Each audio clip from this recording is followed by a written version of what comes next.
Magandang araw! Sama-sama tayong matuto sa Teacher Sal Learning Resource Channel.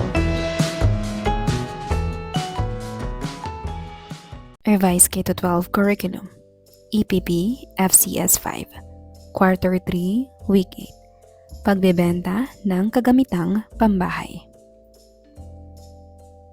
Basahing mabuti ang bawat pahayag at isulat ang titik ng tamang sagot. Alin sa mga ito ang pinakamahalagang ginagamit sa mga tahi ng ganchilyo?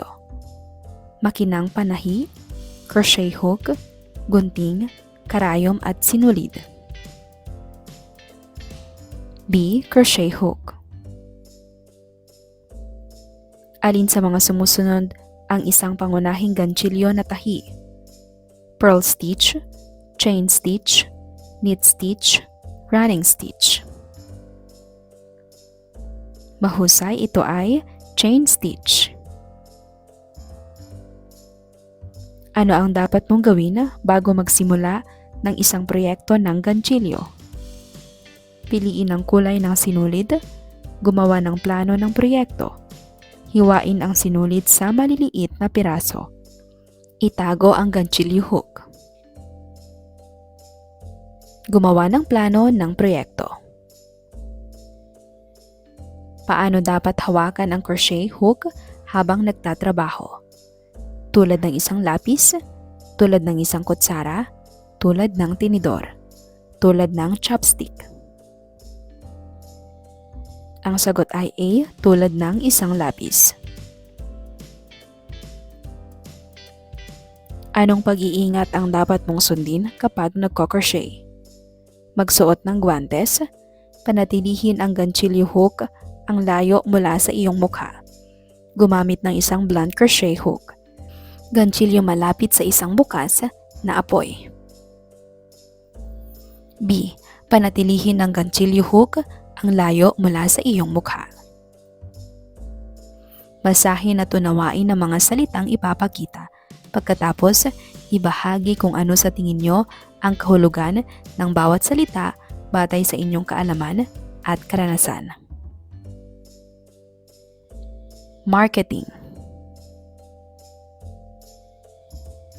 Break-even point. Markup.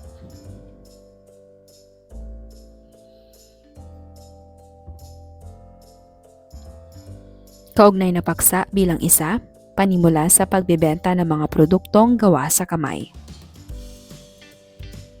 Panoorin nyo ng mabuti ang video tungkol sa handicraft market ng Quiapo, Manila, gamit ang link na ibibigay sa inyo.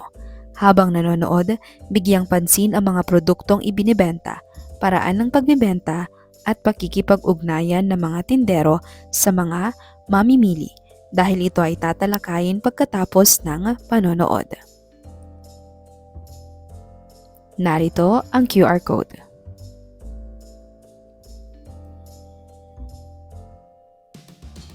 Ang mga produktong gawa sa kamay ay espesyal dahil hindi ito ginamitan ng maramihang mga makina. Nangangahulugan ito na ang bawat produkto ay natatangi at may personal na ugnayan na ginagawa itong mas espesyal para sa iyong mga customer. Gawain, article analysis. Mamili ng isa o dalawang artikulo ng mga negosyong naka-feature sa website na ito.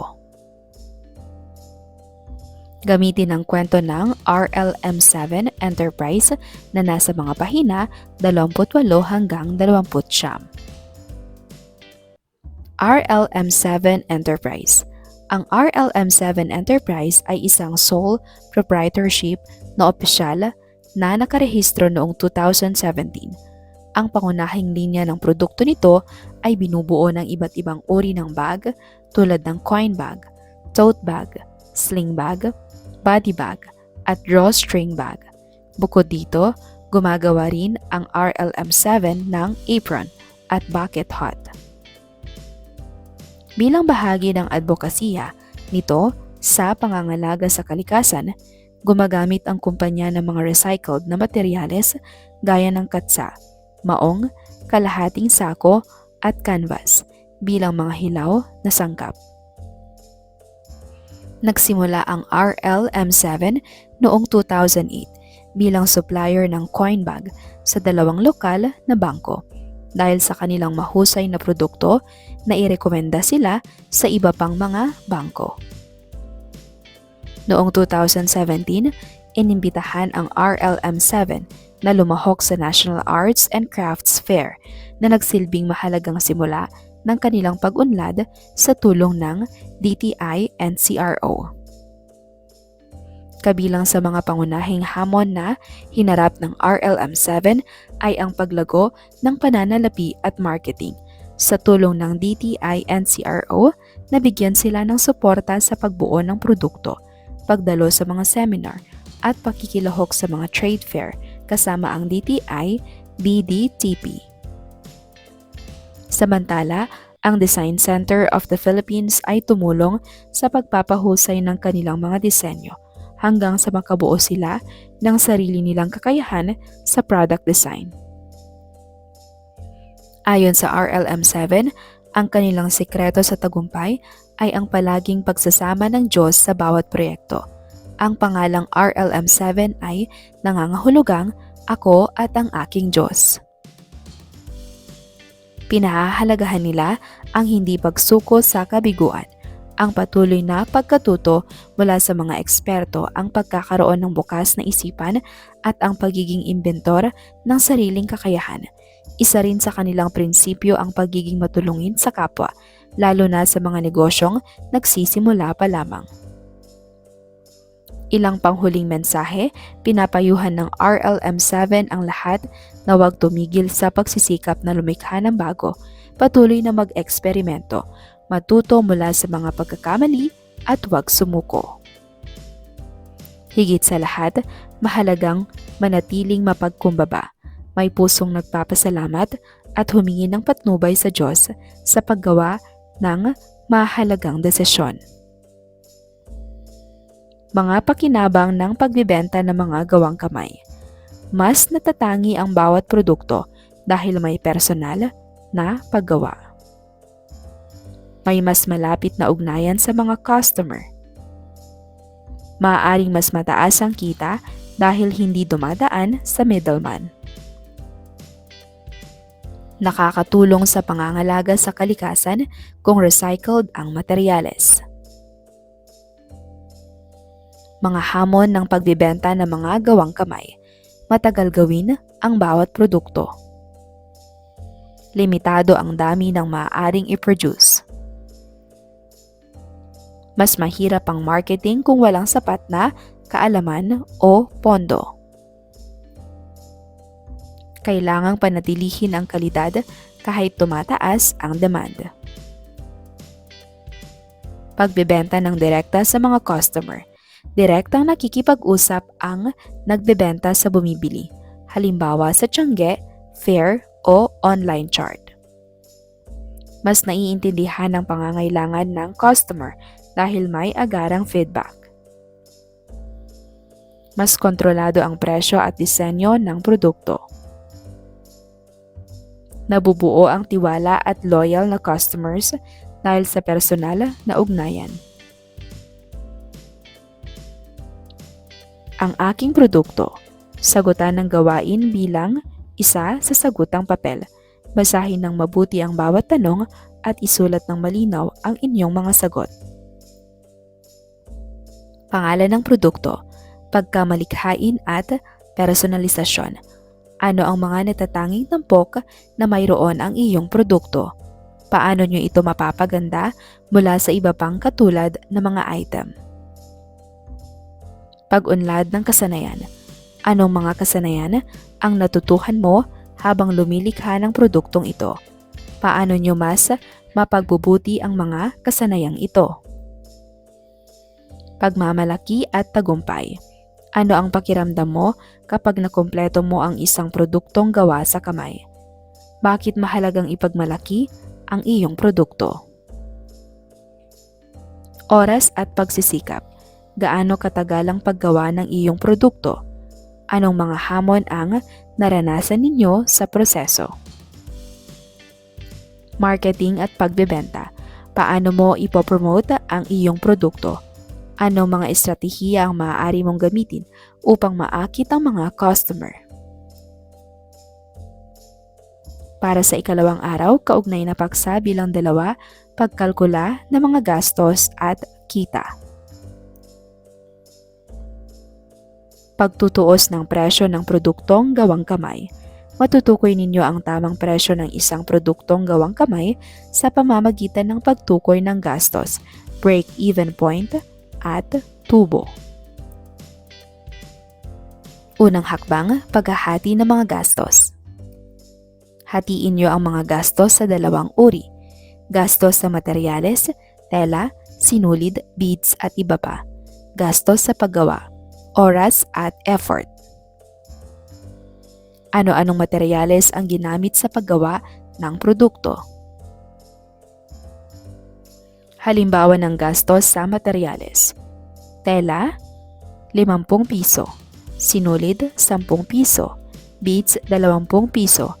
Kabuuang halaga, 80 piso. Ikalawang hakbang, gastos sa paggawa. Tukuyin ang gastos sa paggawa batay sa oras na ginugol. Halimbawa, rate sa paggawa, 20 piso kada oras. Oras na ginugol, 30 minuto. Computation, possible answer, 30 minutes divided by 60 minutes times 20 pesos equals 10 pesos o 10 piso. Ikatlong hakbang, break-even point. Idagdag ang gastos sa materyales at gastos sa paggawa. Formula, break-even point is equal to gastos sa materyales plus gastos sa paggawa. Sample answer, 80 pesos plus 10 pesos equals 90 pesos. Ikaapat na hakbang, markup o tubo. Magdagdag ng porsyento ng kita, halimbawa 20%. Formula, profit is equal to 20% times break-even point. Sample computation, 0.20 times 90 pesos equals 18 pesos. Ikalimang hakbang, final na presyo. Idagdag ang tubo sa break-even point upang makuha ang presyo. Formula, presyo is equal to break-even point plus profit. Sample answer, 90 pesos plus 18 pesos equals 108 pesos. Conclusion, maaari mo nang ibenta ang produkto sa halagang 108 pesos. Bakit mahalagang isaalang-alang ang parehong gastos at kita kapag nagpepresyo ng mga produktong gawa sa kamay? Paano makakaapekto ang mga diskarte sa marketing sa presyo ng tingi? Gawain, pagpresyo sa item. Gamit ang sagutang papel, gawain bilang 2, alamin ninyo kung magkano ang presyo ng inyong nilikhang produkto. Siguraduhing ipinapakita ng malinaw ang inyong computation upang maipakita kung paano nyo makuha ang inyong sagot.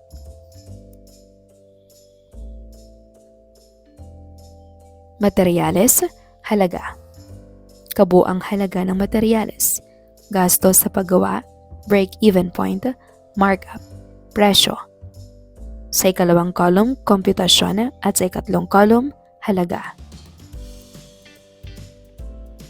Para sa ikatlong araw, kaugnay na paksa bilang 3, mga estratehiya sa marketing. Gawain, pagpresyo sa item. Panoorin nyo ng mabuti ang bidyong EPP5 Entrepreneurship, paraan ng pagbebenta, gamit ang link na ibibigay sa inyo. Habang nanonood, bigyang pansin ang iba't ibang paraan ng pagbebenta na ipinakita dahil ito ay gagamitin sa susunod na talakayan at gawain sa klase. Narito ang YouTube link. Gawain, craft fair simulation, 15 minuto. Setup, 5 minuto. Ayusin ang mga mesa o mesa sa silid-aralan upang lumikha ng isang setup ng mini craft fair.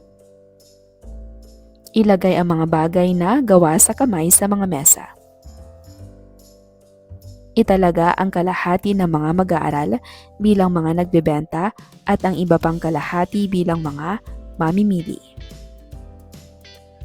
Magbigay ng mga name tag para sa bawat mag-aaral. Pagtatalaga ng tungkulin 2 minuto. Ang mga nagbebenta ay nagsusuot ng kanilang mga name tag at nakatayo sa likod ng mga mesa. Ang mga mamimili ay nagsusuot ng kanilang mga name tag at lumilibot sa lugar ng craft fair.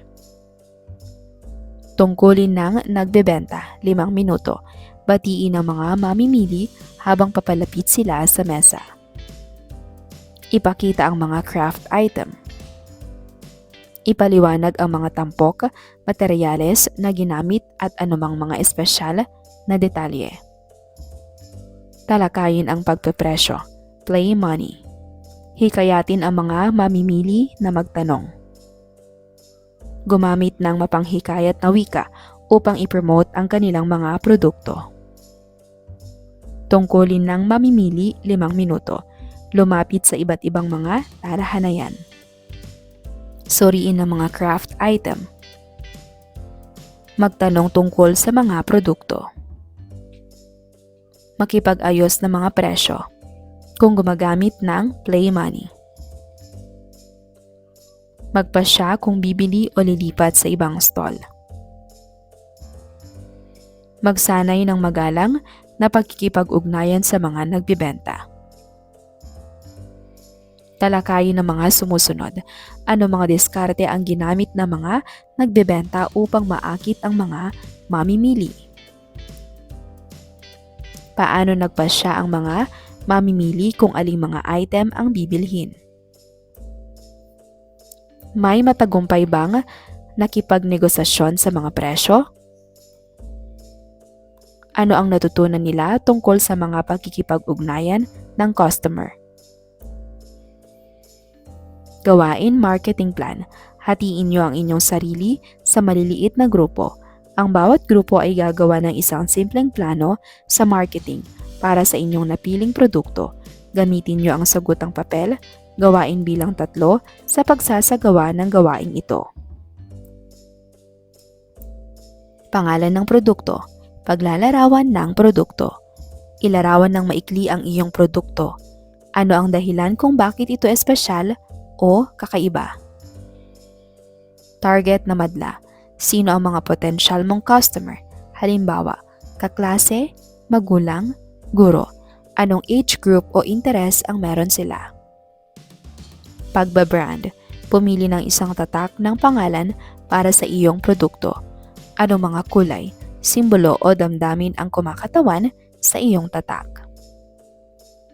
Mga material sa marketing. Lumikha ng isang simpleng logo o tagline. Magdisenyo ng mga business card o flyer. Ang mga pangunahing kaalaman na natutunan ko sa pagbebenta ng handmade products ay patlang. Ang mga kailangan kong alamin upang makalkula ko ang gastos at selling price ng aking produkto ay patlang. Ang mga marketing options para sa aking produkto ay patlang. Gawain journal. Sa inyong mga kwaderno, sagutin ang mga sumusunod na tanong. Sa anong bahagi ng aralin ako nadalian? Ano ang aking ginawa upang matutunan ko ito? Sa anong bahagi ng aralin ako nahirapan? Ano ang aking gagawin upang matutunan ko ito? Pagsusulit, gawain sales pitch. Kunwari ay nagbebenta ka ng mga embroidered na damit. Paano mo makukumbinsi ang isang taong dumadaan sa stall mo na bumili nito?